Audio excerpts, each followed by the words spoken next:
नमस्कार दोस्तों, वैदिक मंथन चैनल में आपका स्वागत है। वैदिकों के ज्ञान पुस्तक से छोटी बात बड़ी जानकारी देने की कोशिश करते हैं।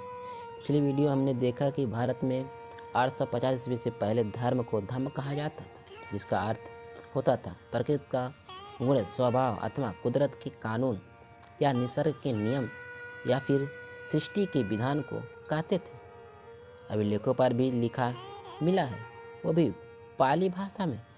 धारेति धम्मो, धारण करे सो धर्म है। लेकिन अब प्रश्न आता है कि धारण क्या करे। अतन्नो संभावंग अतन्नो लखनंग धारेति धम्मो, अर्थात जो अपने स्वभाव को धारण करता है, जो अपने लक्षण को धारण करता है, उसे ही धर्म कहा जाता था।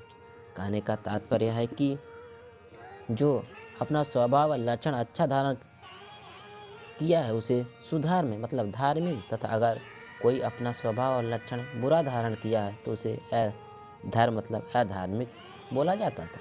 लेकिन इसी किसी विशेष सांप्रदायिक शब्दों से अलंकृत करते हुए नहीं लिखा जाता था, जैसा कि आज सब कर रहे हैं। पहले ऐसा नहीं था। भारत में कहीं पर भी बौद्ध धर्म, गौतम धर्म या वैदिक धर्म या सनातन धर्म या हिंदू धर्म लिखा हुआ नहीं मिलता है। चाहे गुप्त काल हो, कुषाण काल हो या फिर मौर्य काल हो या फिर किसी सम्राट द्वारा लिखित अभिलेख हो या कोई पत्र हो, उस समय के जितने भी लिखित साक्ष्य प्रमाण प्रूफ मिले हैं उस पर सिर्फ धम्म लिखा मिला है। आप लोग समझ गए होंगे कि मनुष्य का धम्म क्या है। आइए अब इसके आगे और अधिक जानकारी लेते हैं। आज देखेंगे अवलोकितेश्वर त्रिलोकीनाथ उर्फ प्रथम शैव पीठ हिमाचल प्रदेश के लाहौल स्पीति जिले से 37 किलोमीटर की दूरी पर आज एक त्रिलोकीनाथ गांव है। इस गांव का पूर्व का नाम तुंदा था। इस गांव में एक अवलोकितेश्वर बुद्ध की मूर्ति आज भी विराजमान है। आप लोग ध्यान से सुनिएगा, जिसको 10वीं शताब्दी में वहाँ के स्थानीय शासक दीवानजा राणा ने एक व्यवस्थित मंदिर का रूप देते हुए स्थापित किया था। इन सभी बातों की जानकारी मंदिर से प्राप्त अभिलेख के द्वारा मालूम होती है। उस त्रिलोकीनाथ गांव में जो अवलोकितेश्वर बुद्ध की मूर्ति है, उसकी प्रतिमा आज भी देखी जा सकती है।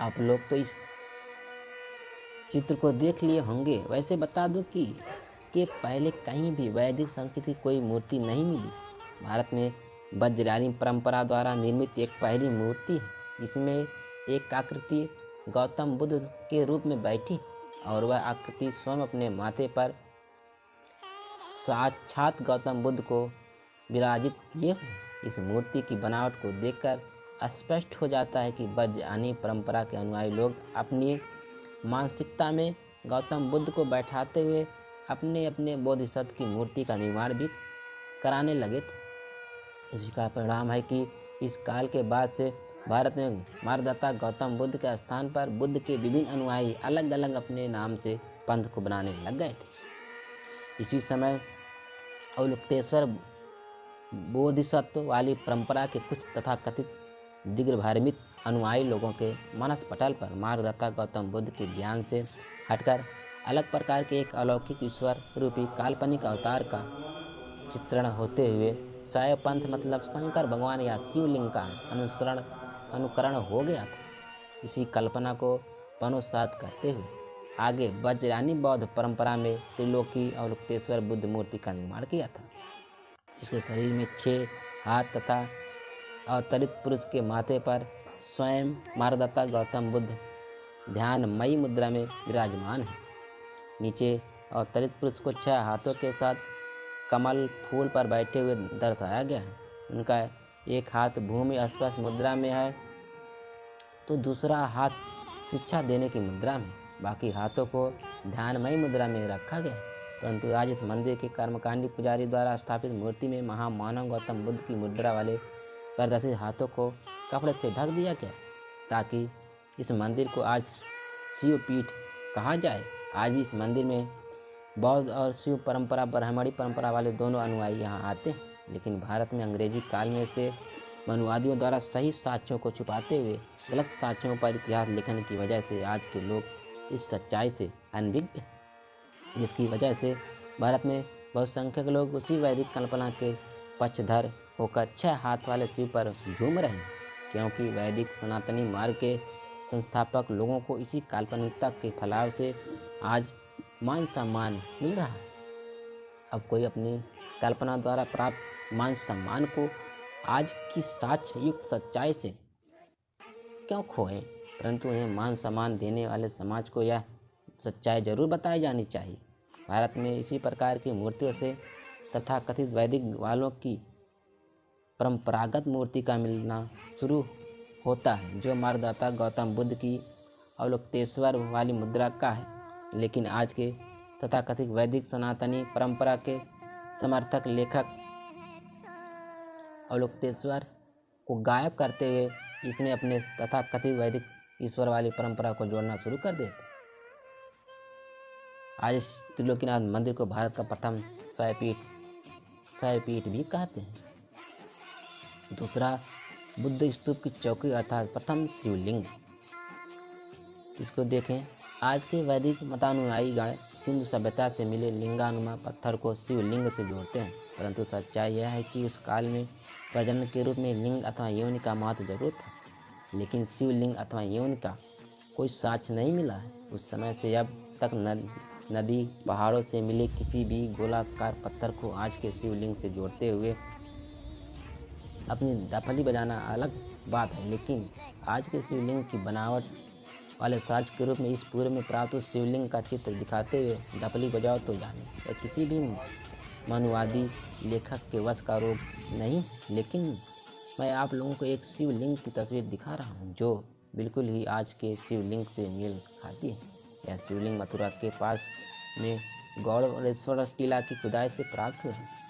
पुरातत्व ज्ञाता द्वारा इसके निर्माण का वर्ष 4वीं सदी बताया गया। आज भी मथुरा के संग्रहालय में रखा है, जिस पर साफ शब्दों में लिखा है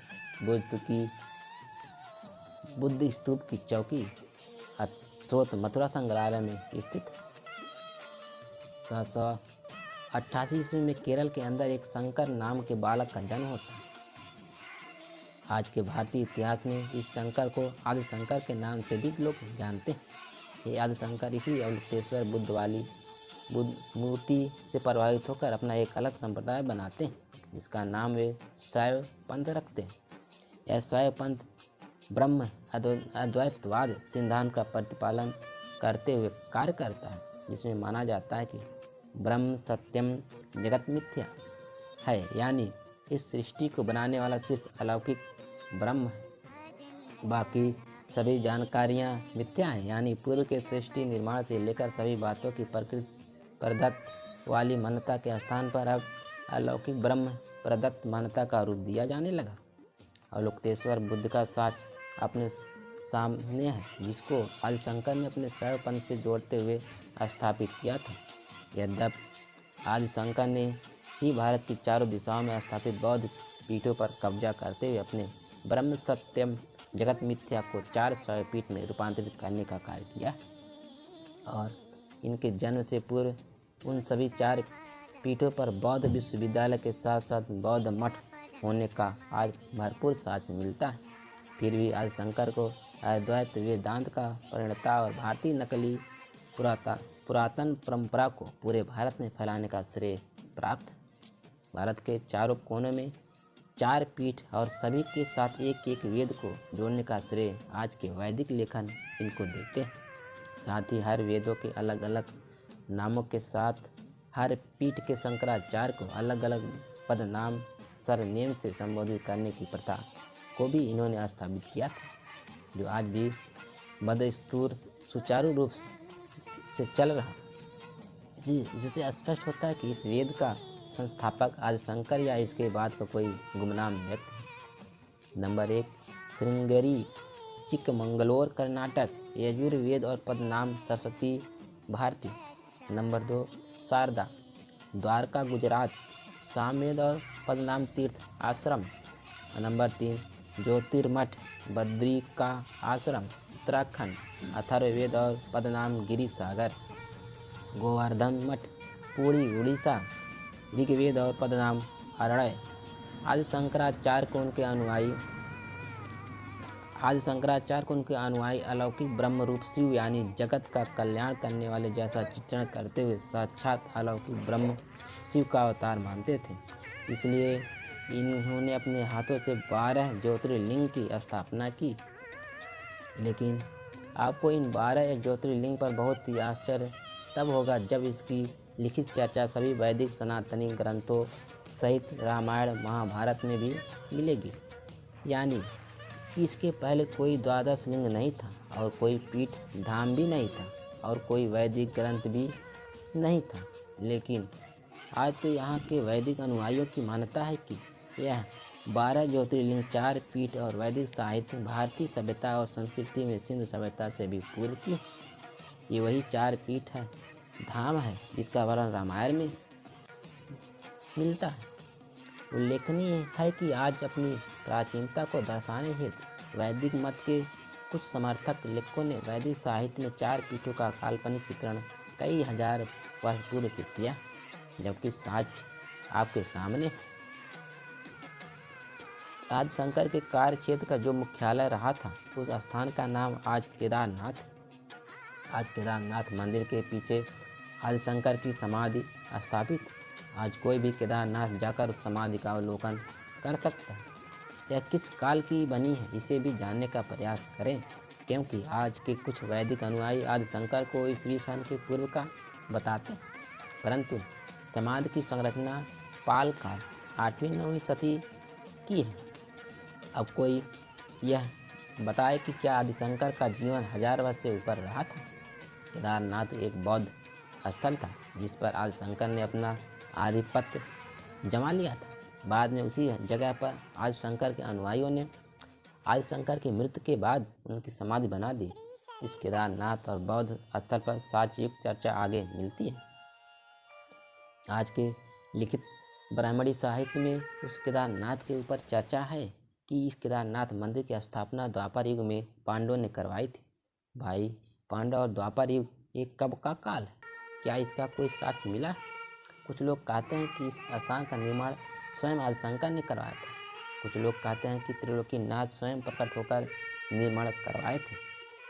लेकिन आज उत्खनन से प्राप्त अभिलेख में जो लिखित साक्ष्य मिला है वह उसकी सच्चाई पर प्रकाश डालता है और कुछ अलग ही कहानी बताता है। फिर भी आज के वैदिक अनुयायी अपनी काल्पनिकता के पीछे भाग रहे हैं। इन सभी साक्ष्यों को आप विस्तार से केदारनाथ मंदिर के साथ पाएंगे। स्वयं पंथ के अंदर आज सबसे बड़ी बात यह देखने को मिलती है कि राजपूत काल लगभग 800 से 1200 ईस्वी में जितने भी स्थापित शिवलिंग हैं उन सभी लिंगों में बुद्ध की आकृति आज भी देखने को मिलती है। ये अलग बात है कि उस प्रकार के सभी लिंगों को आज उस मंदिर में नियुक्त पांडा पुजारियों द्वारा छुपा दिया गया, जिसमें प्रथम वैदिक अनुयायियों का प्रसिद्ध मंदिर नेपाल का पशुपतिनाथ मंदिर। इस तरह के और भी जगहों पर शैव पंथियों के मंदिर में लिंग स्थापित जिनमें बुद्ध की आकृति है, जिसको मैं साक्ष्य के साथ स्थान का नाम बताते हुए दिखा रहा हूँ। आदि शंकर द्वारा शैव पंथ की स्थापना के बाद कई अन्य लोग इससे जुड़े, जिनमें जैमिनी और कुमारिल भट्ट का नाम प्रमुखता से आता है। आगे जैमिनी और कुमारिल भट्ट ने यह भारतीय इतिहास को दिग्भ्रमित करने के लिए अपने आप को ईसा पूर्व में स्थापित करते हुए अनेक वैदिक कथाओं वाले ग्रंथ का लेखन अज्ञात लेखक और अज्ञात काल के नाम से किया था। लेकिन उन सभी कथाओं वाले ग्रंथ कुषाण काल, गुप्त काल में नहीं मिलकर पाल वंश के बाद में मिलना शुरू हुए, इससे आज काफ़ी संदेह उत्पन्न हो गया। जैमिनी और कुमारिल भट्ट द्वारा लिखित वैदिक ग्रंथ अगर पाल वंश से पूर्व नालंदा विश्वविद्यालय या किसी भी विश्वविद्यालय को मिल जाता तो उस पर पता नहीं आज कितना भाष्य लिखा हुआ मिलता। लेकिन आज नालंदा जैसे सभी विश्वविद्यालय से प्राप्त साक्ष्यों में इन सभी वैदिक ग्रंथों की संस्कृति का कोई उल्लेख नहीं है। इन सभी वैदिक ग्रंथों पर संदेह तब और गहरा जाता है जब इन सबों का लिखित साक्ष्य संस्कृत भाषा में हाथ से बने कागज और भोजपत्र पर मिलता है। अब आज के सभी पुरातात्विक ज्ञाता जानते हैं कि संस्कृत भाषा और हाथ से बने कागज के साथ भोजपत्रों का प्रयोग किस काल से शुरू हुआ। पुरातात्विक खोज के अंतर्गत आज संस्कृत लिखावटी भोजपत्र या हाथ से बने कागज की जो भी पांडुलिपि मिलती है वह सभी राजपूत काल और मुस्लिम काल की सत्यापित पांडुलिपि।